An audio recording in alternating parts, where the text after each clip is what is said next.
Good morning friends. GST platform के YouTube channel में आप सभी का स्वागत है। जी हाँ फ्रेंड्स, जीएसटी पोर्टल पे न्यू रिटर्न्स एक्टिव कर दी गई हैं। तो आप लोगों को पोर्टल पे ये जो नई रिटर्न्स हैं वो किस तरीके से भरना है और क्या डेटा इसमें मांगा जा रहा है, इसकी पूरी इंफॉर्मेशन समझाऊंगा इस सेक्शन के अंदर। यहाँ पर आप जब जाएंगे सर्विसेज में रिटर्न्स टैब के अंदर, तो यहाँ पर आप देख पा रहे हैं एसआरएम फॉर्म्स के नाम से एक नया टैब जो है वो इनेबल कर दिया गया है। और यहाँ पर आपको एसआरएम का क्या मतलब है, एसआरएम का फुल फॉर्म है स्पेशल रिटर्न्स फॉर मशीन्स।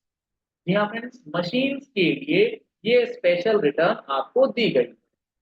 अब इसके अंदर जो आपको ये रिटर्न भरना है, जैसे ही आप क्लिक करेंगे आपके सामने ये ऑप्शन खुल के आएगा जिसमें ये बताया जाएगा कि registration and disposal of packing machines of paan masalas and tobacco products form GST SRM 1। SRM 1 के अंदर आपको रजिस्ट्रेशन यानी कि जो पैकिंग मशीन्स आपकी फैक्ट्री में लगाई गई हैं उस मशीन के रजिस्ट्रेशन की डिटेल्स और उस मशीन्स के डिस्पोजल की डिटेल्स आपको इस रिटर्न में डालना है। सर क्या पर्पज है इसका? गवर्नमेंट ने बेसिकली कुछ ऐसे प्रोडक्ट्स आइडेंटिफाई किए हैं जहां पर टैक्स की चोरी जो है वो हो रही है और गवर्नमेंट उसको ट्रैक नहीं कर पा रही कि एक्चुअली क्या प्रोडक्शन हो रहा है और एक्चुअली क्या आउटपुट टैक्स जा रहा है। तो उन चीजों को ट्रैक में लाने के लिए, उन चीजों को ट्रैक करने के लिए गवर्नमेंट अब इन स्पेशल रिटर्न्स को नोटिफाई ऑलरेडी कर चुकी थी। ये आपके 1 अप्रैल से मैंडेटरी हुआ था, लेकिन इसमें कुछ एक्सटेंशन वगैरह जो है दिया गया था। अब इसे एक्टिव किया गया है। जब आप SRM 1 फॉर्म ओपन करेंगे, इसमें अभी अभी फिलहाल जो है वो ऑनलाइन ही भरने का ऑप्शन दिया गया है। ऑनलाइन के अलावा और कोई ऑप्शन आपके पास अभी नहीं। यहाँ पर अगर आप देखेंगे तो SRM 1 में क्या है, registration and disposal of packing machines of paan masalas and tobacco products, यानी कि अगर आप पान मसाला एंड टोबैको प्रोडक्ट्स के मैन्युफैक्चरर हैं, उसमें डील करते हैं, तो आपको ये रिटर्न भरना मैंडेटरी। और अगर आप ये रिटर्न्स नहीं भरते हैं तो आपके ऊपर 122 की पेनल्टी भी लगाई जा सकती है। इस बात का खास ध्यान रखें, तो इसको हल्के में ना लें। अब देखिए इस पर्टिकुलर SRM 1 में क्या डिटेल्स मांगी जा रही है। टोटल जो इसमें डिटेल्स मांगी गई है, इसमें सबसे पहले है डिटेल्स ऑफ द मशीन। अब जब आप इस डिटेल्स ऑफ द मशीन में क्लिक करेंगे आपके सामने दो ऑप्शन हैं, part A and part. Machine हो सकता है आज की डेट में आपके पास ऑलरेडी है, तो आपको उसका डिटेल आपको पार्ट ए में भरना है। हो सकता है ये रिटर्न आज चालू हो गई है, नोटिफाई हो गई थी पहले। अब आप कोई न्यू मशीन लेंगे तो आपको न्यूली एडेड मशीन के अंदर वो डेटा ऐड करना।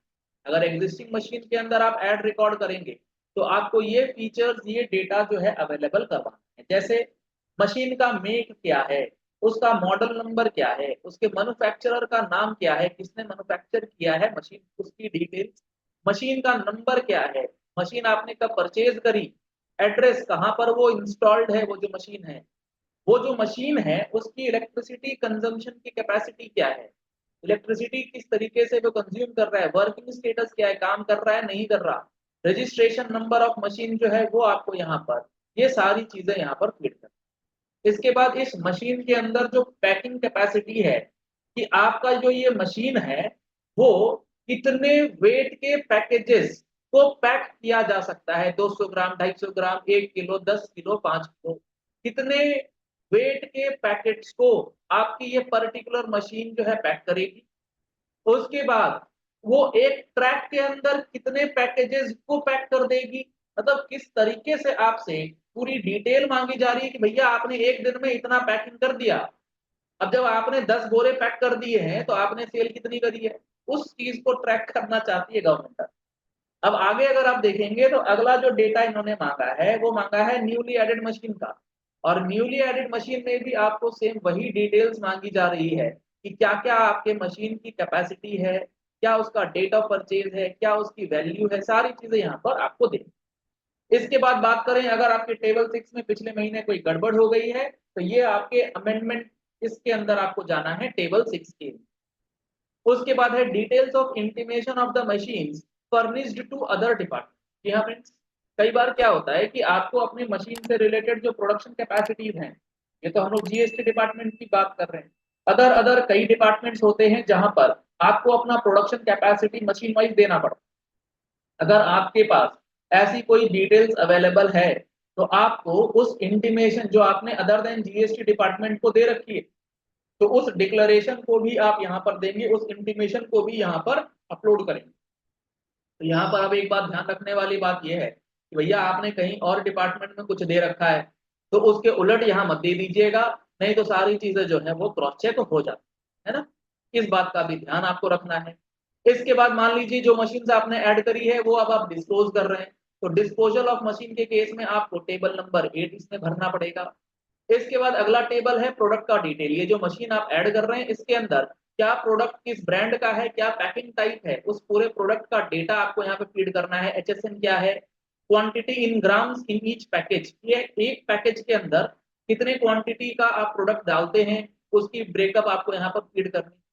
तो ये बेसिकली गवर्नमेंट एक तरीके से ये ट्रैक रखना चाहती है कि मशीन क्या पैकिंग कर रही है और आप उसका किस तरीके से सेल जो है वो। इसके साथ साथ जो सबसे इंपॉर्टेंट डॉक्यूमेंट है वो है सर्टिफिकेट ऑफ चार्टर्ड इंजीनियर। इसके बिना आप ये रिटर्न फाइल नहीं कर पाएंगे। यानी कि जो मशीन की डिटेल्स आप डाल रहे हैं उस मशीन की डिटेल्स आपको चार्टर्ड इंजीनियर से सर्टिफाई करा करके साथ में यहाँ अपलोड करनी होगी। जो कैपेसिटी वगैरह आप डाल रहे हैं वो सर्टिफाइड है या। तो ये अभी SRM 1 आया है, इसी तरीके से एक SRM 2 आएगा जिसमें इसके फर्दर डिटेल्स जो है वो भी मांगी जाएगी। तो जैसे ही वो चीजें पोर्टल पे अपलोड होंगी आपको हमारे चैनल पे वो भी देखने को। इसकी डिटेल्ड वीडियो आने वाले दिनों में आपको रेगुलर बेसिस पे मिलती रहेंगी नोटिफिकेशन के अंदर, और क्या क्या बातें हैं जो आपको इस रिटर्न को भरने से पहले ध्यान में रखना है। अगर आपको एक एक चीज प्रॉपरली समझना है तो आप हमारे चैनल को फॉलो कर लीजिएगा, सब्सक्राइब कर लीजिएगा, नोटिफिकेशन बेल दबाना बिल्कुल भी मत भूलिएगा। ऐसी ही इंपॉर्टेंट, अगर आपको ये वीडियो पसंद आई है तो इस वीडियो को लाइक और शेयर करना मत भूलिएगा ताकि मैक्सिमम लोगों तक ये इंफॉर्मेशन पहुंच जाए। और जिनके ऊपर ये एप्लीकेबल है पान मसालाज एंड टोबैको प्रोडक्ट से रिलेटेड, वो अपनी ये रिटर्न जो है भर दे और 122 की पेनल्टी से अपने आप को बचाए। क्लियर हो गई? हाँ सर, बात तो क्लियर। अब आते हैं कि अगर आपको जीएसटी के फुल कोर्स को ज्वाइन करना है जिसके अंदर 180 घंटे की क्लासेस आपको प्रोवाइड की जा रही हैं, जिसमें एक एक सेक्शन, एक एक rules along with notifications and circulars आपको बताए जा रहे हैं। अगर आपने अभी तक इस कोर्स को ज्वाइन नहीं किया है तो जो नंबर्स आपको स्क्रीन पे दिए गए हैं, आप दिए गए नंबर पे कॉल कर सकते हैं, व्हाट्सएप कर सकते हैं और इस कोर्स को ज्वाइन कर सकते हैं। इसके अंदर क्या बेनिफिट है? इसके अंदर आपको एक तो बेनिफिट मिलेगा कि लाइव और रिकॉर्डिंग दोनों मिलेगा। अगर कोई क्लास आपके मिस हो गई है, जो क्लासेस हो गई हैं उसकी रिकॉर्डिंग आपके पास अवेलेबल है। उसके बाद इसमें आपको जो हम लोग बता रहे हैं उसके लिए कंटेंट भी आपको दिया जाएगा पीडीएफ फाइल। जी हाँ friends, soft copies of each and every content. और ये जो पूरी क्लासेस हैं ये आपको बेयर एक्ट और रूल्स के माध्यम से बताई जाएंगी। कोई थर्ड पार्टी बुक की यहाँ पर यूज नहीं करी जाएगी, डायरेक्टली फ्रॉम द एक्ट आपको एक एक चीज बताई जाएगी और कंप्लीट एनालिसिस के साथ 180 घंटे की ये क्लासेस आपको दी जाएंगी। इसमें अगर आप देखेंगे तो जो टॉपिक्स हम लोगों ने कवर कर लिया है, जिसका रिकॉर्डिंग्स आपके पास अवेलेबल है, आप जितनी मर्जी बार उसे देख सकते हैं विदाउट एनी लिमिट। इसमें जो अभी हमारा करंटली टॉपिक चल रहा है वो चल रहा है इनपुट टैक्स क्रेडिट का। इसके बाद हमारी स्टार्ट होने जा रही है जीएसटी लिटिगेशन।